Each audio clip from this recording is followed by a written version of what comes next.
ಕ್ಷಣ ಹೊತ್ತು ಆಣಿಮುತ್ತು ಸ್ಫೂರ್ತಿದಾಯಕ ಕಥೆಗಳ ಧ್ವನಿ ಸುರುಳಿ. ಸಪ್ತ ಸಮುದ್ರವಲ್ಲ ಸಪ್ತ ಸಮುದ್ರ. ಸಪ್ತ ಸಮುದ್ರಗಳ ಬಗ್ಗೆ ನಾವೆಲ್ಲ ಕೇಳಿದ್ದೇವೆ, ಆದರೆ ಸಪ್ತ ಸಮುದ್ರದ ಬಗ್ಗೆ ಕೇಳಿರುವುದು ಬಹಳ ಕಡಿಮೆ. ಜೋರ್ಡಾನ್, ಇಸ್ರೇಲ್ ದೇಶಗಳ ಬಳಿ ಒಂದು ಬೃಹತ್ ಸರೋವರವಿದೆ. ಅದರ ಹೆಸರು ಡೆಡ್ ಸಿ, ಅಂದರೆ ಸಪ್ತ ಸಮುದ್ರ.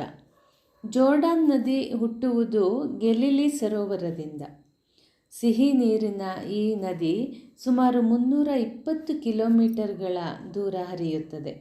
ಉದ್ದಕ್ಕೂ ಪುಷ್ಪ ಉದ್ಯಮಕ್ಕೆ ಹೆಸರಾದ ಇಸ್ರೇಲ್ನ ತೋಟಗಳಿಗೆ ನೀರುಣಿಸುತ್ತದೆ, ಜನರ ಬಾಯಾರಿಕೆಯನ್ನು ತಣಿಸುತ್ತದೆ. ಕೊನೆಯಲ್ಲಿ ಸಪ್ತ ಸಮುದ್ರವನ್ನು ಸೇರುತ್ತದೆ. ಇದು ಸಪ್ತ ಸಮುದ್ರ ಏಕೆ ಗೊತ್ತೇ? ಇದು ಪ್ರಪಂಚದ ಅತ್ಯಂತ ಕೆಳಮಟ್ಟದ ಸರೋವರ.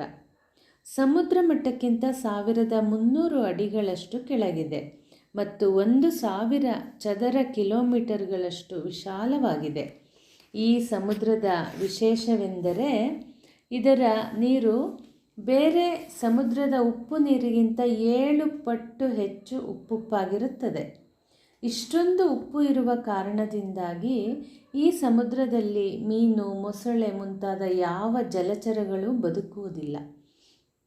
ಈ ನೀರನ್ನು ಗಿಡಮರಗಳಿಗೆ ಹಾಕಿದರೆ ಅವು ಬದುಕಲಾರವು.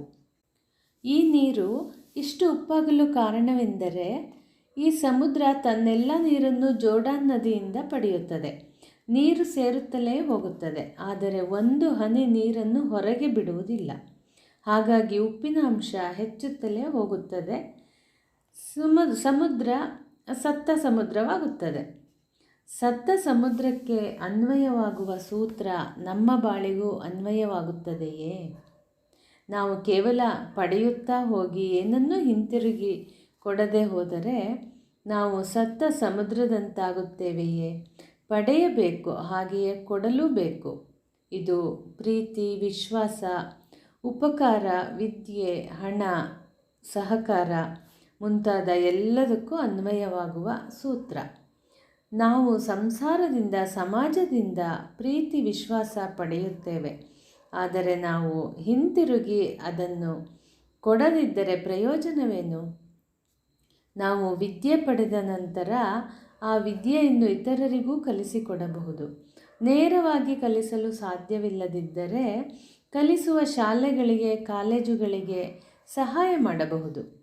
ನಾವು ಸ್ವಪ್ರಯತ್ನದಿಂದ, ದೇವರ ದಯೆಯಿಂದ ಸಾಕಷ್ಟು ಹಣ ಗಳಿಸಿದ್ದರೆ ನಮಗೆ ಸಾಧ್ಯವಿದ್ದಷ್ಟು ಪ್ರಮಾಣದಲ್ಲಿ ದಾನ ಧರ್ಮಗಳನ್ನು ಮಾಡಬಹುದು.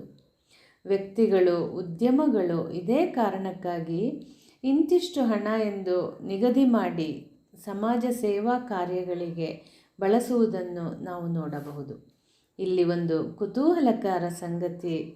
ಬೆಂಗಳೂರಿನಲ್ಲೇ ಇರುವ ಒಬ್ಬರು ಹಣ ಮತ್ತು ಹೃದಯ ಎರಡರಲ್ಲೂ ಶ್ರೀಮಂತರು.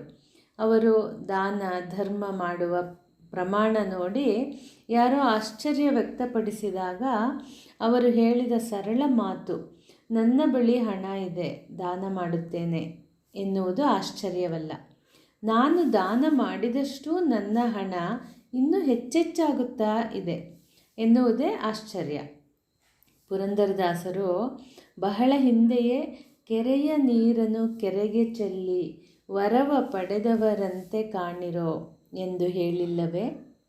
ಸ್ನೇಹಿತರೆ, ಈ ಕಥೆ ಎಷ್ಟು ಸುಂದರವಾಗಿದೆ ಅಲ್ಲವೇ? ನಿಮಗೆ ಇಷ್ಟವಾದರೆ ಲೈಕ್ ಮಾಡಿ, ಶೇರ್ ಮಾಡಿ, ಸಬ್ಸ್ಕ್ರೈಬ್ ಮಾಡಿ. ಧನ್ಯವಾದಗಳು.